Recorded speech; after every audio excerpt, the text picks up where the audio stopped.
Welcome back to another quick guide today. We'll walk you through how to use Trello for work. To use Trello for work, we have 11 steps for you. Log in into Trello. Open Trello in your browser or launch the Trello desktop app on your Windows. Make sure to log in with your account credentials or sign up if you're new to Trello. Create a new board.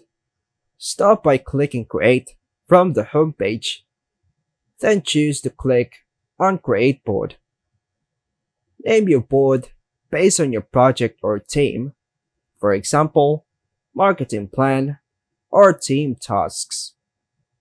Choose a background for visual appeal, then hit Create. Set up lists. Create lists to organize your workflow, such as the do, doing, and done. Tailor the list to suit your team's work structure, for example, backlog or review. Add cards for tasks.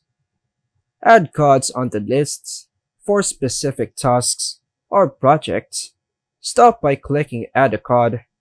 For example, create a card named Prepare Presentation under the To-Do list.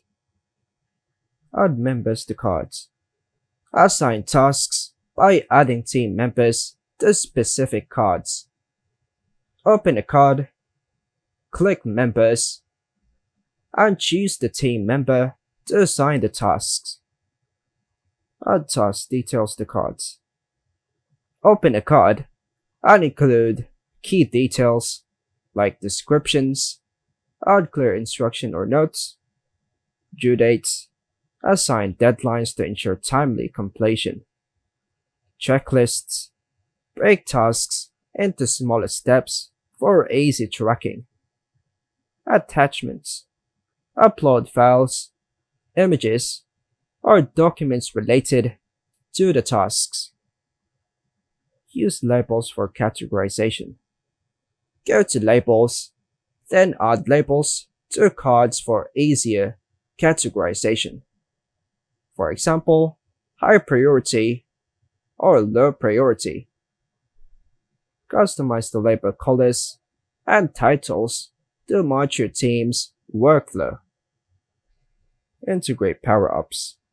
Go to Power-ups, then enable power-ups for advanced features like calendar view for visualizing deadlines, time tracking to monitor time spent on tasks, integrations like Google Drive, Slack, or Microsoft Teams. Monitor progress with card movement. Drag and drop cards between lists as tasks progress, for example, from to do to doing. Archive completed tasks. Once tasks are completed, right-click on the card, then hit Archive. Archive the cards or move them to a completed list to declutter the board. Archive items can still be accessed later if needed. Review and optimize regularly. Hold regular team check-ins to review the board. Update tasks, reprioritize as necessary, and make adjustments to your workflow for better efficiency. And that's all for now, folks. Thanks for watching.